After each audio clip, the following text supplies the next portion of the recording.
Hi all welcome back to my another vlog. So ಇವತ್ತಿನ ವ್ಲಾಗಲ್ಲಿ ನಾನು ನಿಮಗೆ ನಾನು ಯಾವ ರೀತಿ ನನ್ನ ಹೇರ್ನ ಸೆಟ್ ಮಾಡ್ಕೊಳ್ತಿದ್ದೀನಿ ಅಂತ ನಿಮ್ಮ ಒಟ್ಟಿಗೆ ಶೇರ್ ಮಾಡ್ಕೊಳ್ತಿದ್ದೀನಿ. ಆ್ಯಂಡ್ ಇದು ಯಾವುದೇ ರೀತಿ ಪೇಯ್ಡ್ ಪ್ರಮೋಷನ್ ವಿಡಿಯೋ ಅಲ್ಲ. ಸೊ ನಾನು ತಲೆಗೆ ಸ್ನಾನ ಮಾಡಿದ್ದೆ, ಸೊ ನನ್ನ ಹೇರ್ನ ಸೆಟ್ ಮಾಡ್ಕೊಳ್ಳೋಣ ಅಂತ ಹೇಳಿ, ಸೊ ಹಾಗೆ ಒಂದು ವಿಡಿಯೋ ಮಾಡೋಣ ಅಂತ ಹೇಳಿ ನಿಮ್ಮ ಜೊತೆ ಆ ರಿವ್ಯೂನ ಶೇರ್ ಮಾಡ್ತಿದ್ದೀನಿ.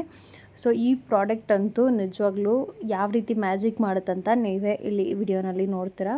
ನಿಜವಾಗ್ಲೂ ಇದು ತುಂಬಾ ಚೆನ್ನಾಗಿರುತ್ತೆ. ಸೊ ಇದು ಯಾವ ರೀತಿ ನಾನು ಹೇರ್ನ ನೀಟಾಗಿ ಸ್ಟ್ರೈಟ್ನಿಂಗ್ ಮಾಡ್ಕೊಳ್ತೀನಿ ಅಂತ ನಾನು ನಿಮಗೆ ತೋರಿಸ್ತಾ ಇದ್ದೀನಿ. ಮೊದಲಿಗೆ ಹೇರ್ಸ್ನ ನೀಟಾಗಿ ಡಿಟ್ಯಾಂಗಲ್ ಮಾಡ್ಕೋಬೇಕಾಗತ್ತೆ. ಯಾವುದೇ ರೀತಿ ಸಿಕ್ಕಿಲ್ದಂಗೆ ನೀಟಾಗಿ ಫಸ್ಟು ಸಿಕ್ಕನ್ನ ಬಿಡಿಸ್ಕೊಂಡು, ಹಾಗೆ ಮೊದಲಿಗೆ ಹೀಟ್ ಪ್ರೊಟೆಕ್ಷನ್ ಸ್ಪ್ರೇನ ಯೂಸ್ ಮಾಡಬೇಕು. ಸೊ ಯಾವುದೇ ರೀತಿ ಸ್ಪ್ಲಿಟ್ ಎಂಡ್ಸ್ ಆಗೋಲ್ಲ, ಹಾಗೆ ನಿಮ್ಮ ಕೂದಲು ಕೂಡ ಡ್ಯಾಮೇಜ್ ಆಗೋಲ್ಲ. ಸೊ ನೋಡಿ, ಈ ರೀತಿ ಎರಡು ಪಾರ್ಟಿಷನ್ ಮಾಡಿಕೊಂಡು ಒಂದು ಸೈಡ್ ನೀಟಾಗಿ clutcher ಕ್ಲಿಪ್ಪಾಕನ್ನ hockey section by section ತಗೊಂಡು ಹೇರ್ನ ನೀಟಾಗಿ ಸ್ಟ್ರೈಟ್ ಮಾಡ್ಕೋಬೋದು. ಯಾವ ರೀತಿ ಹೇರ್ನ ಕೂಮ್ ಮಾಡ್ತೀರಾ ಅದೇ ರೀತಿ ಬಾಚಣಿಗೆಯಲ್ಲಿ ಬಾಚ್ಕೊಳ್ಳೋ ರೀತಿಲಿ ಈ ರೀತಿ ಬಾಚ್ಕೊಳ್ಳಿ. ಸೊ ನೀವೇ ನೋಡ್ಬೋದು ಯಾವ ರೀತಿ ಒಂದೇ ಸ್ಟ್ರೈಕ್ಗೆ ಯಾವ ರೀತಿ ಸ್ಟ್ರೈಟ್ ಆಗಿಬಿಡ್ತು ಹೇರ್ ಅಂತ ಹೇಳಿ. ಆ್ಯಂಡ್ ಕೆಲವೊಬ್ಬರು ತುಂಬ ಎಕ್ಸ್ಪೀರಿಯನ್ಸ್ ಇರೋರು ನೀಟಾಗಿ ಮೇಲೆ ಒಂದು ಸೆಕ್ಷನ್ನ ಕ್ಲೀಟಾಗಿ ಕ್ಲಿಪ್ ಹಾಕಿ ಅವರು ಬೇರೆ ರೀತಿ ಮಾಡ್ತಾರೆ. ಬಟ್ ನನಗೆ ಆ ರೀತಿ ಮಾಡಿದ್ರೆ ನೀಟಾಗಿ ಹೇರ್ ಸೆಟ್ ಮಾಡೋಕ್ಕಾಗಲ್ಲ. ಆ್ಯಂಡ್ ಜಾಸ್ತಿ ಹೇರ್ ಫಾಲ್ ಆಗುತ್ತೆ ಆ ಥರ ಮಾಡಿದ್ರೆ. ಬಟ್ ನಾನು ಈ ರೀತಿಯೇ ಫಾಲೋ ಮಾಡೋದು. ಈ ರೀತಿ ಬೈ ಸೆಕ್ಷನ್ ತೊಗೊಂಡು ಮಾಡಿದ್ರೆ ಯಾವುದೇ ರೀತಿ ಹೇರ್ ಫಾಲ್ ಕೂಡ ಆಗೋಲ್ಲ, ಹೇರ್ ಕೂಡ ನೀಟಾಗಿ ಸೆಟ್ ಆಗುತ್ತೆ. ನೀವೇ ಕಂಪ್ಲೀಟ್ ವಿಡಿಯೋ ನೋಡಿ, ಸೊ ನಿಮಗೆ ನಾನು ಯಾವ ರೀತಿ ಮಾಡ್ತೀನಿ ಅಂತ ಗೊತ್ತಾಗುತ್ತೆ.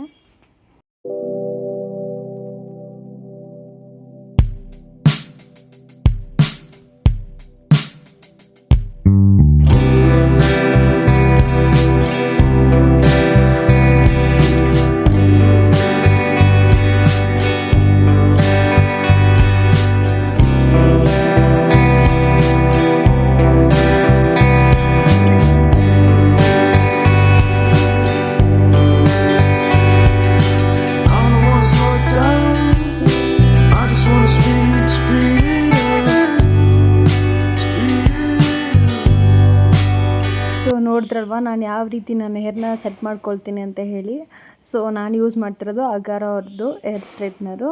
ನಿಜವಾಗ್ಲೂ ಇದು ಒಂಥರ ಹೇರ್ಗೆ ಶೈನ್ ಕೊಡುತ್ತೆ, ಹಾಗೆ ಹೀಟ್ ಕೂಡ ನೀವು ಪ್ಲಸ್ಸು ಮೈನಸ್ ಕೊಟ್ಟಿರ್ತಾರೆ. ಸೊ ಎಷ್ಟು ಬೇಕು ನೀವು ಹೀಟು ಅಷ್ಟಕ್ಕೆ ಸೆಟ್ ಮಾಡ್ಕೋಬೋದು. ಸೊ ಯಾವುದೇ ರೀತಿ ಹೇರ್ ಫಾಲ್ ಆಗಲ್ಲ. ನಾನು ಯೂಸ್ ಮಾಡ್ತಿದ್ದೀನಿ, ಆಲ್ಮೋಸ್ಟ್ ಇದನ್ನು 1 ಇಯರಿಂದ ಯೂಸ್ ಮಾಡ್ತಿದ್ದೀನಿ. ಹಾಗೆ ಇದು ಏನಂತ ಹೇಳಿದ್ರೆ ನಾವು ನ್ಯಾಚುರಲಾಗಿ ಹೇರ್ನ ಸೆಟ್ ಮಾಡ್ಕೋಬೋದು. ಹೇರ್ ಸ್ಟ್ರೈಟ್ನಿಂಗ್ ಮಾಡಿದ್ದೀವಿ ಅಂತಲೇ ಗೊತ್ತಾಗಲ್ಲ. ಸೊ ಆ ರೀತಿ ಕಾಣಿಸುತ್ತೆ. ನೀವು ಡೈಲಿ ಆಫೀಸ್ಗೆ ಹೋಗೋರಿದ್ರೆ ಜಾಸ್ತಿ ಟೈಮ್ ಕನ್ಸ್ಯೂಮ್ ಕೂಡ ಆಗೋಲ್ಲ.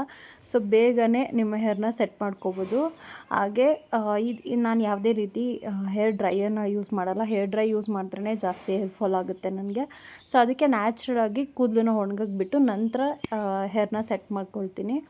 ಸೊ ನೀವೇ ನೋಡ್ತಿರ್ಬೋದಲ್ವ ಯಾವ ರೀತಿ ಹೇರ್ ನೀಟಾಗಿ ಶೈನಿಯಾಗಿ ಕಾಣ್ತಿದೆ ಅಂತ ಹೇಳಿ. ಇನ್ನು ಯಾರೆಲ್ಲ ನನ್ನ ಚಾನಲ್ಗೆ ಸಬ್ಸ್ಕ್ರೈಬ್ ಮಾಡ್ಕೊಂಡಿಲ್ಲ, ನನ್ನ ಚಾನಲ್ನ ಸಬ್ಸ್ಕ್ರೈಬ್ ಮಾಡ್ಕೊಂಡು ನೋಡಿ. ಈ ವಿಡಿಯೋ ಸ್ವಲ್ಪನಾದರೂ ಇಷ್ಟ ಆದರೆ ಪ್ಲೀಸ್ ಒಂದು ಲೈಕ್ ಮಾಡಿ. Thank you for watching.